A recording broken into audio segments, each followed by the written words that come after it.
Hello students, I am Dr. S.B. Savarkar, Department of Physics, Sri Shivaji College, Akola. Today, I welcome you all for our 7th lecture on Unit 5. In this lecture, we will study time dilation. The most important effect of the special theory of relativity is that the time does not remain absolute.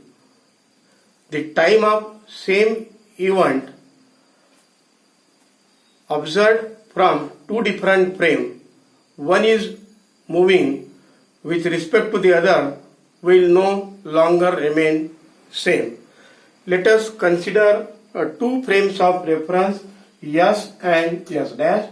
This frame S is at rest, it is stationary, and frame S dash is moving with uniform velocity v along the positive direction of x axis such that the x axis remain parallel.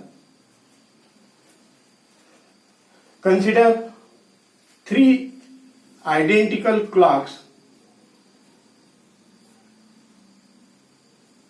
Two clocks are placed in the moving frame S dash at position x1 dash and x2 dash, and third clock be placed at x1 in the stationary frame S.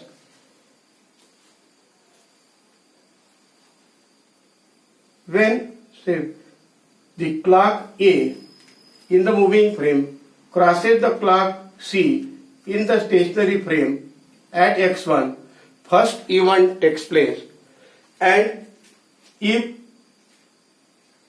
the clock B when crosses the clock C in the stationary frame, the second event takes place.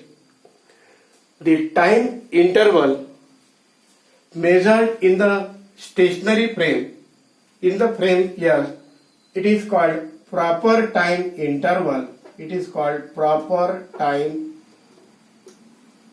interval. This proper time interval, it is given by t equal to say TB minus TA. Let it be equation number 1, where TA and TB, it is T0.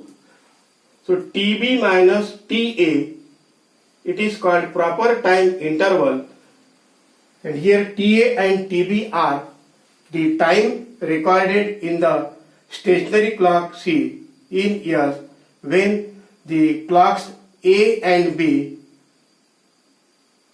crosses the clock C. Now, here the time, if measured by the observer in the moving frame S dash, see these times are say TA dash and TB dash. So if we record the time interval in moving clock, time interval in moving clocks, so it is T represented by T equal to say TB dash minus TA dash.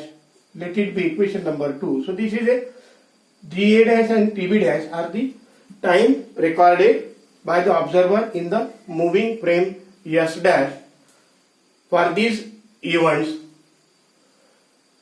Then using Lorentz transformation,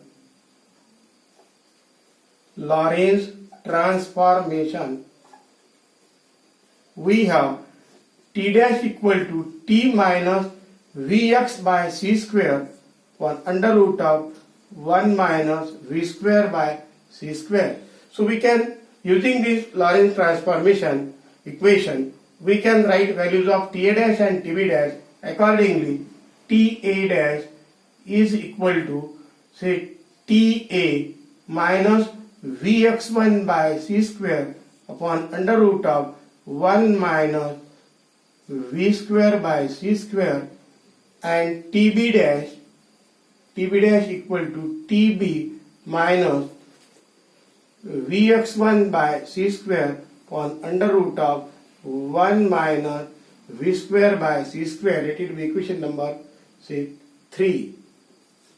Now putting values of TA dash and TB dash in equation 2, we have the time interval in moving clock, say T is equal to TB minus Vx1 by c square under root of divided by under 1 minus V square by c square minus TA minus Vx1 by c square divided by under root of 1 minus V square by c square, or T is equal to TB minus here maybe under root of 1 minus V square by c square, and TB minus Vx1 by c square minus TA minus minus plus Vx1 by c square. It will get cancelled.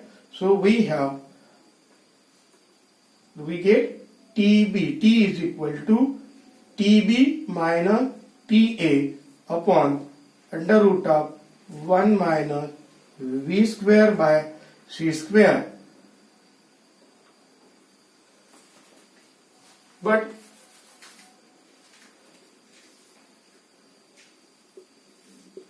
here TB minus TA, as per equation 1, it is T0. TB minus TA is equal to T0 as per equation 1. Hence we have T equal to T0 upon under root of 1 minus V square by c square. This is the equation number 4.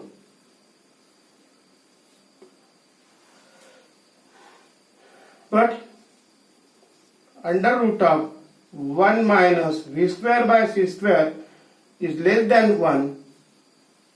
Hence, T greater than T0. T greater than T0. So this shows that the time recorded in the moving clock, time interval recorded in the moving clock is greater than the time recorded in the stationary clock T0. So this is called time dilation, and here if we see T greater than T0, it means that this is a time recorded in the moving clock, this is a time recorded in the stationary clock. So as time interval recorded in the moving clock is greater, this shows that the moving clocks run slow than the stationary clocks. Now let us note some points from this equation 4.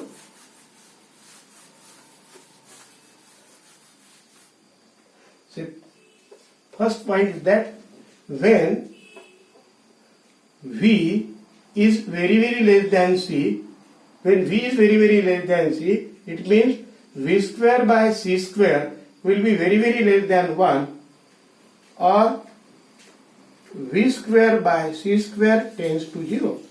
It means we have 1 upon under root of 1 minus V square by C square tends to 1, and hence T is equal to T0. T equal to T0 means time interval recorded in a moving clock is equal to the time interval recorded in a stationary clock. Second one, when V is comparable with C, comparable to C, that is velocity of light, then the v comparable, so under root of 1 minus v square by c square will be less than 1, and therefore t greater than t0. So time interval recorded in the moving clock will be greater than that of the time interval recorded in the stationary clock.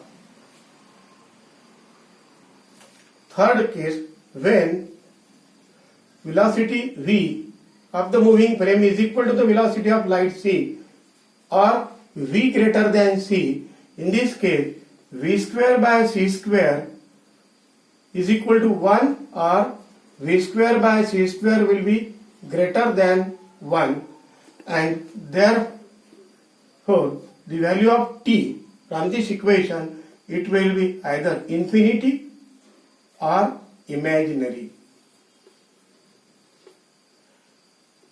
But this is not true, it is impossible, and hence we conclude that no material body can move with velocity which is equal to or greater than that of the velocity of light. Let us stop here. Thank you.